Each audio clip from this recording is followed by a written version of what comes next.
بشكر الشيخ أبو أسامة يلي وقف معي وساعدني بقصتي، والله يزيد خير يا رب ويطول عمره. Bismillah wa salatu wa salam ala Rasulillah. This is your brother Liaqat from Task Force GLM. We're back at the house of Ali. We came here on Friday with Abu Osama to report on her situation and the situation of her children.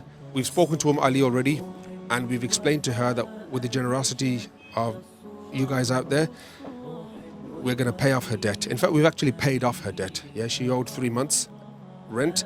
That's already been paid. We've also agreed with her that we're going to help her to find a safer place to stay.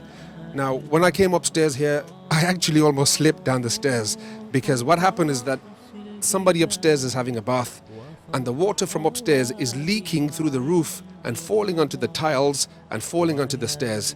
So that was me coming up the stairs, slipping as I came up. We explained to her that what we're going to do is, for her children and for her, inshallah, we're going to transfer her to another property. We're going to find something for her.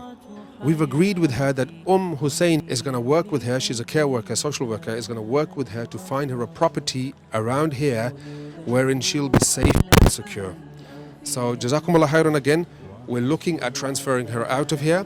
We're paying for the rent for this month, which she still hasn't paid. So her debt's paid, her rent hasn't been paid. We're paying that as well.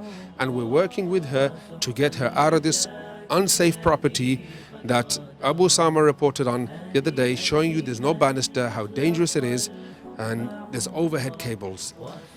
That's the other thing we've done. As far as the children are concerned, we just discovered today that one of her daughters, the 13-year-old, is actually working in a factory to help make shisha. We've asked her to stop the children from working because we're going to start sponsoring the children now. Yeah. So Ali, who was selling the nuts, cashew nuts on the street, he's going to stop selling the nuts. Judy's going to stop working in the shisha factory. And what we're doing is we've got a teacher already arranged to start working with Ali, so he can start looking into getting back into school. They're all going to be getting into school, inshallah. Obviously, this one is very small, but they're going to be looking at getting back into school. There's one more thing.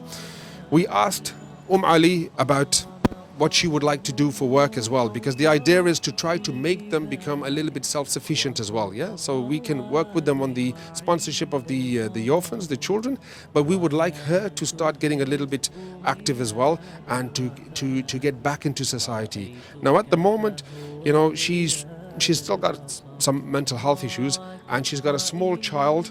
Hussein is going to work with her once they move, help her to get back into society and to get back into work, and to get them to become a little bit self-sufficient.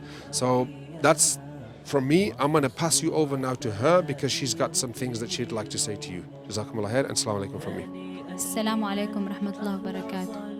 أنا بتشكر الناس اللي وقفوا معي وساعدوني بآجار البيت، إنه اللي ساهموا معي ووقفوا معي ساعدوني بآجار البيت، بتشكرهم الله يجزيهم الخير يا رب. بشكر الشيخ أبو أسامة يلي وقف معي وساعدني بقصتي، والله يزيد خير يا رب ويطول عمره.